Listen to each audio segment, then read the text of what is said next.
So as we just talked about, osteoarthritis is generalized wear and tear on the cartilage on the end of the bone, which again is kind of like the tread on a tire. And so when that cartilage wears down, in general, and definitely traditionally, there's been no way to grow it back. Once it wears down, it wears down. Our cartilage has cells in it. They're called chondrocytes. Okay, the chondrocytes are cells. Our body's made up of billions and trillions and gazillions of cells. And so there's specialized cells that make cartilage. So cartilage is not only composed of cells, but it's composed of a matrix. So people who eat glucosamine, chondroitin sulfate, those fancy supplements those long names. Glucosamine and chondroitin sulfate are just two components of the matrix of your cartilage. So the entire cartilage isn't a bunch of cells. It's little cells in these little like honeycomb lacuna they're called. So the cells are in there, and the cells produce the matrix or the tread. And so once you lose those cells, we don't have a really good way of getting new cells back. When you lose some of the matrix, it's also hard to get that matrix to come back. But if we do things that can improve the function of those cells that you still have left, they will produce more matrix and you can grow some matrix back.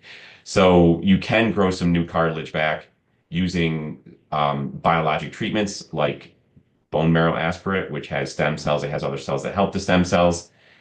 Some of those stem cells might turn into cartilage and retread your tire, but not a lot of them. And it's really more those cells go in and they tell the other cells what to do. So they tell those chondrocytes to produce more matrix and hence hopefully thicken up or at least slow down or stop the progression of the wear and tear. So, and a better answer to that question is, can we reverse it? Not a lot. We can maybe a little bit. Can we halt it or slow it down? Absolutely. Absolutely. And then that not even just with the cartilage, there's the underlying bone, there's losing weight, there's the right diet, anti-inflammatory diet. There's a whole bunch of reasons and things we can do to slow it down or halt it. But we don't have great ways of taking what you had lost and making an 81-year-old knee look like an 18-year-old knee, for instance. Now, I think we'll get there at some point, but I think the bigger thing is going to be genetic therapy to slow down the progression or prevent arthritis in the first place, and also education, like what we're trying to do. We're obviously trying to prevent the need. Our mission is to prevent the need for knee replacements by the year 2043. So yes, knee replacement free by 43. That's kind of what our mission is. Not kind of, that is our mission. And so the best way to do that is not to treat people when they get to the point like, they have arthritis already. We want to prevent the arthritis in the first place.